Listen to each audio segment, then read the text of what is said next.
Let's move on to our second story now, because this is on the front page of a lot of the newspapers today, and this is the threat of the Zika virus travelling to parts of Europe and the potential health hazards involved in that. Dr. James Logan is here now.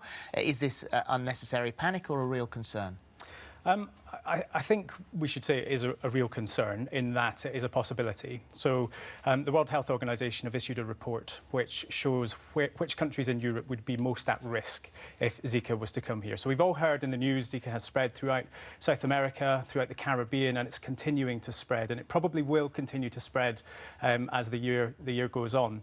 The worry is that it will come to Europe, and the reason we think it might come to Europe is because we've got a lot of people going on holiday and coming back with it, and we also have mosquitoes in Europe that can transmit the disease. There are two places in Europe that we think are at the highest sort of level of risk, and that's Madeira and the sort of northeast coast of the Black Sea.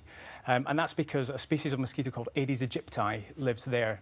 But there is another species called Aedes albopictus, also known as the Asian tiger mosquito, and they can be found throughout parts of Europe, including France and Italy. So they're at sort of moderate risk. So what's the best way to protect yourself if you're visiting any of these places? What should you be doing? Yeah. Or should you not go?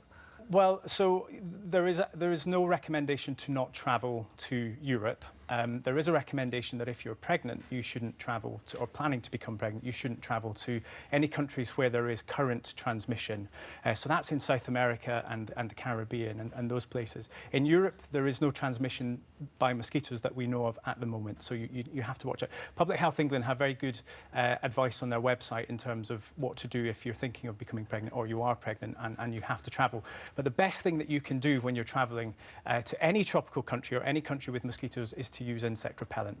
And it's a repellent containing DEET, D-E-E-T. That is the best repellent between the concentrations of 20 and 50%. And there is a natural alternative called PMD, which is lemon eucalyptus, that you can also use. But essentially, just try not to get bitten. And the important thing to remember about this disease and the mosquitoes that spread it is that they bite during the day. And a lot of people don't realise that. Oh, I didn't know that. And, okay. And as far as those risks are concerned, then obviously most of the concentration is on pregnant women or women who are believed that they're thinking of becoming pregnant. What about the risk to everybody else? So we think generally the risk is very low. I mean, you know, if you travel to Brazil, for example, for a holiday, there are so many other diseases there that you're probably at a greater risk of getting, like dengue, possibly malaria, gastrointestinal problems. So the risk of Zika is actually very low.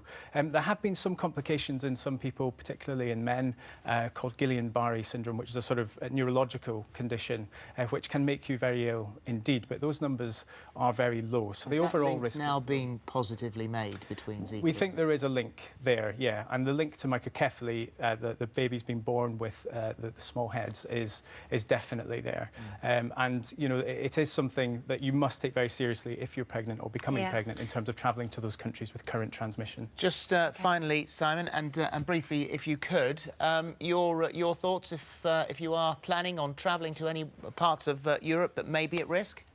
Well, Madeira is the main concern. Northeast Black Sea, nobody goes there, it's Russia and Georgia. And even though France, as well as Italy, Greece, Spain and Turkey are on the World Health Organization list, the officials say that they believe that an outbreak could be safely contained. So at this stage, the travel industry is not offering you any chance to cancel, and I would certainly advise you to carry on as normal. But as the good doctor says, take precautions in all circumstances against those nasty mozzies. OK, thank you very much. Thank you all very much indeed. Thank you.